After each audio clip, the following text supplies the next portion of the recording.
Hola gente de YouTube, en el video de hoy vamos a hablar sobre las propiedades de la transformada de Laplace. A esto lo llamaremos los teoremas de la transformada de Laplace, en los cuales nosotros nos vamos a encontrar el cómo transformar cuando tengo operaciones entre funciones. El día de hoy vamos a hablar de uno de esos teoremas, vamos a hablar del primero de ellos, el más elemental, conocido como el teorema de la linealidad de la transformada de Laplace. Entonces, ¿qué nos dice el teorema de linealidad? Nos dice lo siguiente. Primero que todo, para que una transformación sea lineal debe cumplir con dos características fundamentales, y ellas son que las sumas puedan separarse, como la transformada de una suma igual a la suma de las transformadas, y que los coeficientes constantes puedan también extraerse, de tal manera que la transformada de un producto entre una constante y una función sea igual a la constante que multiplica la transformada de la función. Si lo están analizando, esas palabras hacen referencia a propiedades de algunas operaciones que nosotros conocemos muy bien, como son las derivadas y las integrales. En ellas se cumple lo mismo, igual en los límites.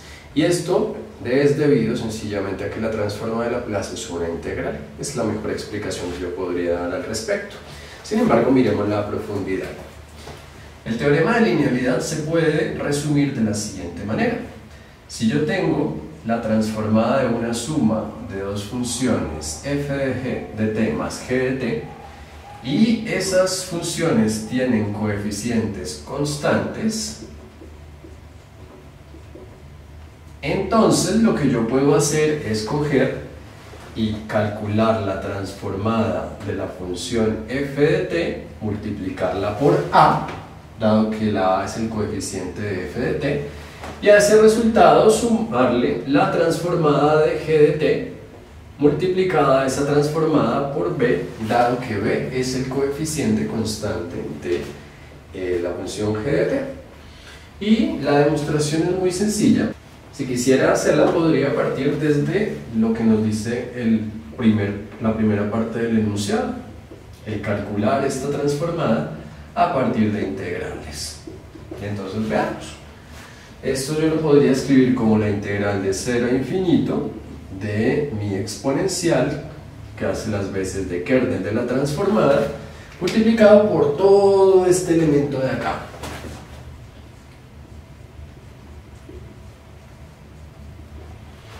¿Y qué ocurre? Para solucionar esa integral, lo primero que yo podría hacer es aplicar regla distributiva del producto, de tal manera que mi kernel va a quedar multiplicando a por f de t y va a quedar multiplicando a b por g de t, y transformar, o mejor, integrar esta función. Pero para integrar esta función tengo una suma. Y recuerden que la integral de una suma corresponde a la suma de las integrales.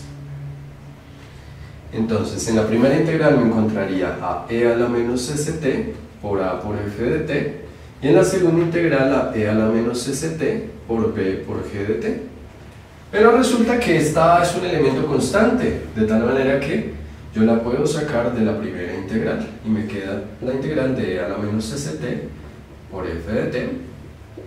Y esta b igualmente la puedo sacar de la integral, y me quedaría la integral de e a la menos st por g de t multiplicada por b. Y aquí es donde viene la cuestión de visualizar lo siguiente. Si yo miro lo que estoy poniendo en el recuadro rojo, yo me voy a dar cuenta que me hablan de una integral de 0 a infinito del kernel multiplicado por f de t.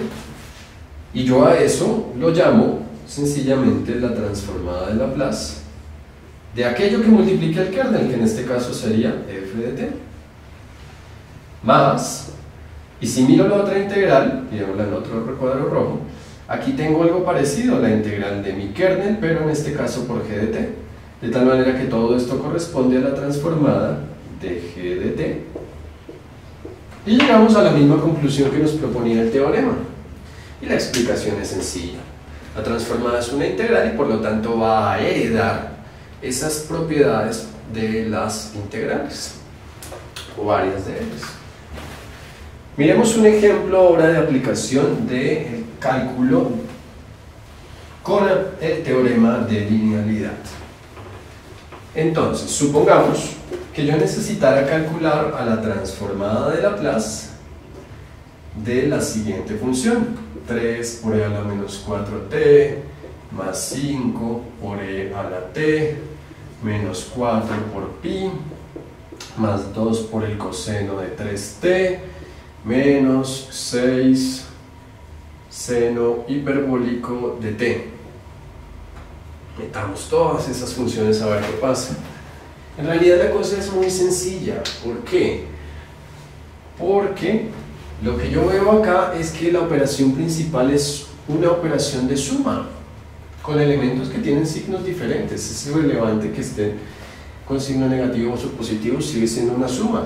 De tal manera que lo que yo puedo hacer como primer paso es separar las sumas. Y lo que voy a hacer es contar los sumandos. Entonces tengo 1, 2, 3, 4 y 5 sumandos. Por lo tanto, voy a generar la suma de 5 transformadas de Laplace diferentes. 1, 2, 3, 4 y 5.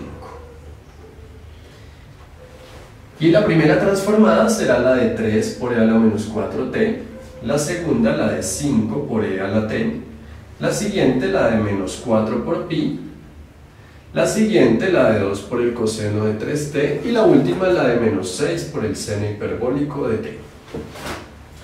Y teniendo esto, yo puedo llegar y decir, esta constante está multiplicando, pues la saco de la transformada.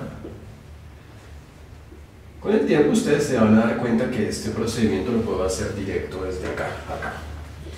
Y aquí este 5 está multiplicando a la transformada, entonces, o mejor a la función, entonces lo saco de la transformada.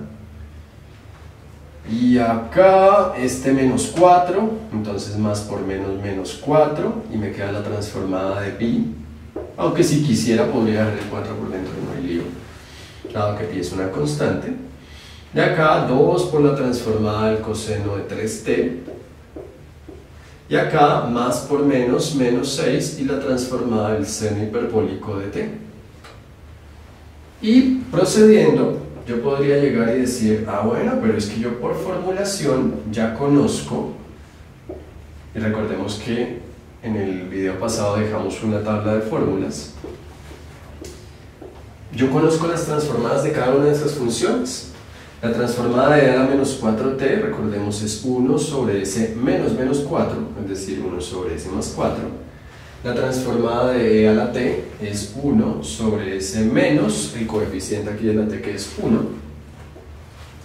La transformada de pi, bueno, pi es una constante universal, por lo tanto la transformada de una constante es la constante sobre s. La transformada del coseno de 3t, que sería s sobre s al cuadrado más 3 al cuadrado. Y la transformada del seno hiperbólico de t, que es la constante que multiplica aquí a la t, que es un 1, sobre s al cuadrado menos s1 al cuadrado. Y por último lo que puedo hacer es multiplicar aquí los fraccionarios. 3 por 1, 3 sobre s más 4, más 5 por 1, 5 sobre s menos 1, menos por más menos 4 por pi sobre s, más 2s sobre s cuadrado más 9, dado que 3 al cuadrado es 9, menos por más menos, 6 por 1, 6, y sobre s cuadrado menos 1 al cuadrado, que es 1. Y me queda toda la función que necesitaba transformar llevada al dominio de Laplace. Sugerencias muy importantes: los números 5, escribirlos con mucho cuidadito, que queden aquí bien recticos, bien diferentes a la S, porque caligráficamente se parecen mucho y pueden llevar a generar grandísimos errores al momento de hacer análisis de estos sistemas. Ahora, veamos el potencial de esto, porque aparentemente no le hemos visto todavía con mucha gracia a la transformada de Laplace, o no se le suele ver mucha gracia inicialmente. Pensemos en lo siguiente. En el dominio del tiempo, yo tenía estas 5 funciones, donde esas 5 funciones tienen comportamientos muy diferentes entre sí. Esta función se comporta, por ejemplo, de una forma así gráficamente. Esta función se comporta gráficamente algo así. Esta función se comporta gráficamente algo así. Ese sería el eje de las X. o el tiempo, si lo quisieran ver así. Ahora pongo el tiempo. Esta función se comporta algo así. Y esta función, no recuerdo en estos momentos cómo se comporta, creo que es algo así. ¿Bien?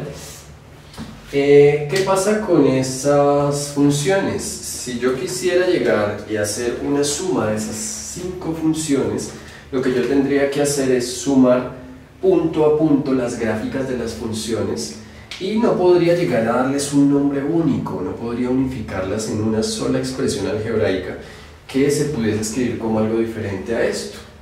De pronto, por mucho hacer una factorización por acá, pero pues en realidad el trabajo no es algo que sea muy contundente al momento de trabajar funciones. Supongamos que esto fuera la entrada de una ecuación diferencial, pues lo que yo tendría que hacer es calcular por allá unas integrales, luego el proceso de variación de parámetros, donde tendría que calcular integrales con estas funciones multiplicadas por las soluciones naturales y divididas sobre el Wronskiano, dependiendo del tipo de ecuación diferencial o del orden de la ecuación diferencial. La ventaja acá en el dominio de Laplace es que todas las funciones sí tienen un comportamiento similar, pese a que sean diferentes entre sí. Y es porque son funciones todas de tipo racional, es decir, divisiones entre polinomios. Entonces, si yo quisiera, yo podría coger y unificar todas estas funciones a partir de una suma de fracciones en una sola función, y esto me va a servir bastante al momento de resolver ecuaciones diferenciales, porque lo que voy a hacer es no procedimientos separados de función por función cada una, sino un solo procedimiento macro que me pueda llegar a resolver la ecuación diferencial de una manera un poco, de pronto sí extensa, pero muy sencilla. Bien, gente, me encantó compartir este conocimiento con ustedes. Si quieren hablar sobre algún tema específico, me lo pueden dejar en los comentarios. Igualmente me gustaría que me regalaran un like en el video si les es de utilidad, que lo compartamos con nuestros amigos para seguir agrandando nuestra comunidad del conocimiento, y que nos suscribamos al canal si aún no lo estamos. Miren que todo este contenido nos puede servir para aprender un montón de cosas que ya más adelante vamos a ver desde un punto de vista un poquito más aplicativo. Muchas gracias, gente. Chao, gente.